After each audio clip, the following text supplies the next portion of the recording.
like it's, you know what I mean? It'll never be like we cool no more. Now I'm gonna go bang his girl.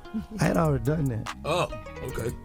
Yeah. But that was So your. you banged your partner's girl? Damn, guy, you ain't my friend, man. But that was your Gotti. girlfriend though, right? Wasn't that like? Gotti said, envy my partner. Oh, I didn't know that was your wife. I ain't know that. Like, I ain't know that. I ain't know like you in love and all that. Yeah, I got you. Come on, man. You know how the game go. Women. Woo! They are such a blessing in our lives, but can also be the curse or downfall. And for a lot of cases, they are the root of many problems. Shit, this goes all the way back to Adam and Eve days. Who you think made him eat the apple? The lust and love of a woman. Just kidding. But I'm just saying though, they're always in the middle of something. Who were some women that caused some of the biggest beefs? Drake, Rihanna, and Chris Brown.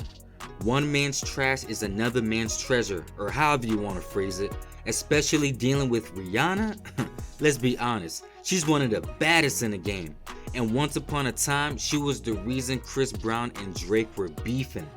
Earlier in both of their careers, Chris Brown and Rihanna dated for about 2 years until they broke up after the physical altercation happened. Even still after they broke up, they were still seen together at Diddy's crib, but things would eventually fade out between them. Years later, rumors were going around that Drake and Rihanna were dating, and it didn't help the fact that they did the song Take Care together, What's My Name, and Rihanna's work. After all this, people were convinced they were together. In an interview, Drake would take shots at Chris Brown saying he's a better man than he is, and he once had the girl of his dreams and treated her like a man. Talking about Rihanna. They continued to diss each other back and forth until both of them ended up at the same club in New York. According to reports, Chris Brown has sent bottles over to Drake and his crew trying to be funny, which they didn't find funny. And from there, bottles were thrown back and forth on both sides, and Chris got hit on the chin by one of them, but later posted on social media that he was good. Years later, a picture of Chris Brown and Drake popped up on social media, signifying that they were cool now. They even did a skit at the 2014 ESPY Awards to seal the deal. Fast forward to today, both of them have put the past behind and continue to make music, which the last song they did was No Guidance. Yo, Rihanna had put that good poom poom on them boys, you know? Gucci Mane, Keisha Kior, and Yo Gotti. Two of the South's heavy hitters were once cool but now are at odds.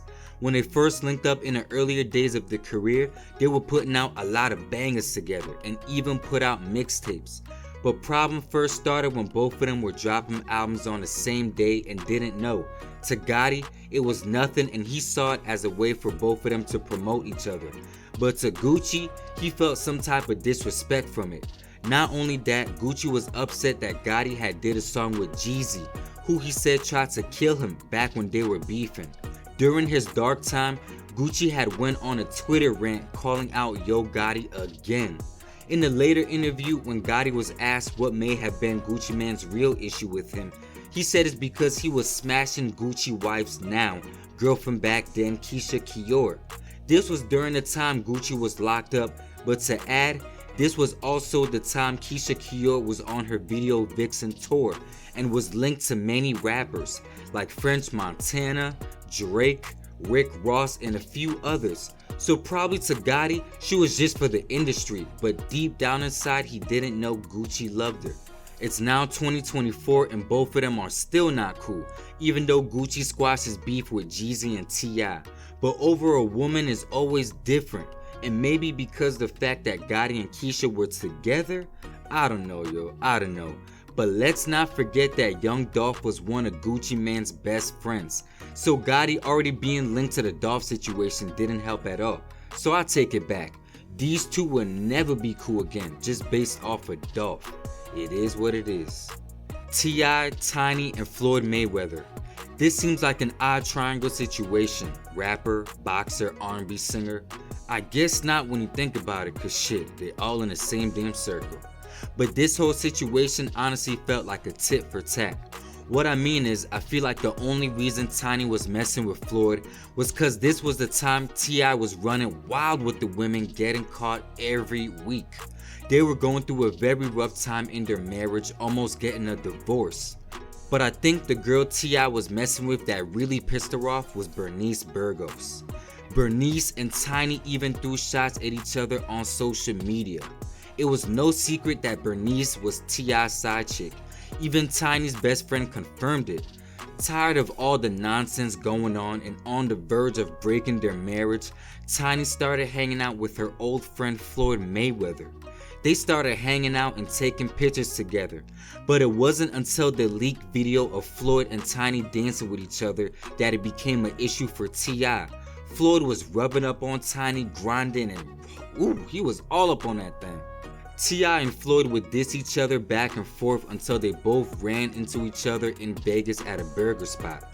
For many of the reports, it said that T.I. approached Floyd and swung on him first, to which both of the crews got into it.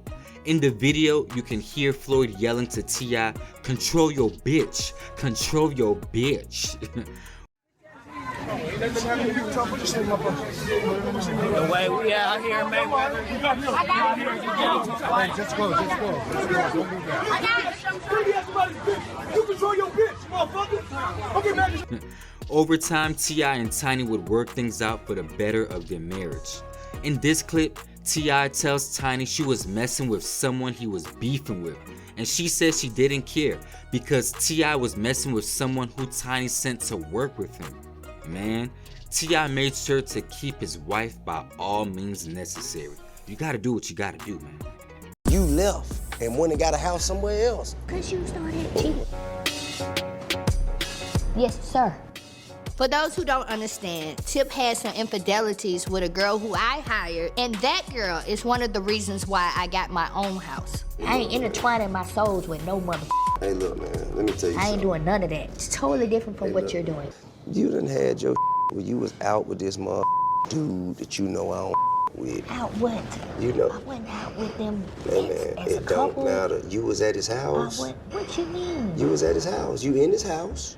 The point is that you were with a dude that you know I'm at odds with. Excuse me, but you were with a girl that you met through me. Were you at odds with her? Is that any better? Yeah. But if I hire you to do a job and you come here and you going to see my man, yes, I'm in odds with you. 50 Cent, Tia Kemp, and Rick Ross. Now the origin of the beef has nothing to do with the woman.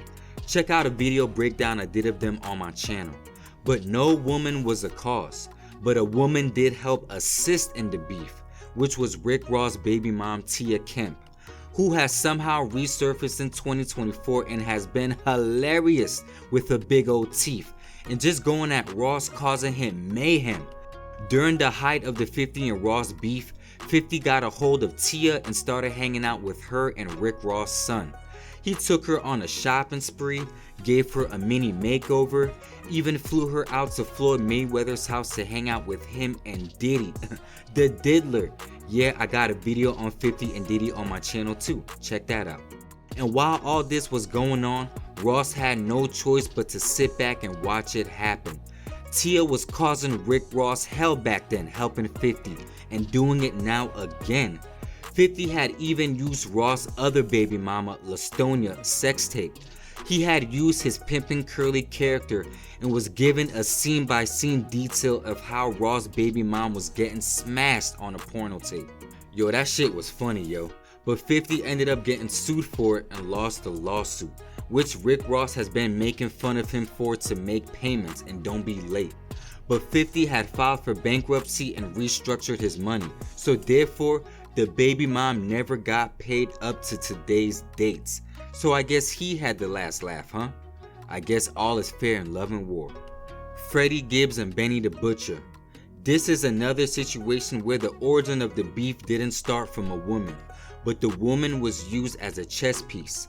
There's no clear evident reason of why they were beefing, but it was the buildup of incidents over time. But to Benny, it first started when Freddi tweeted about an incident in Houston where Benny got shot.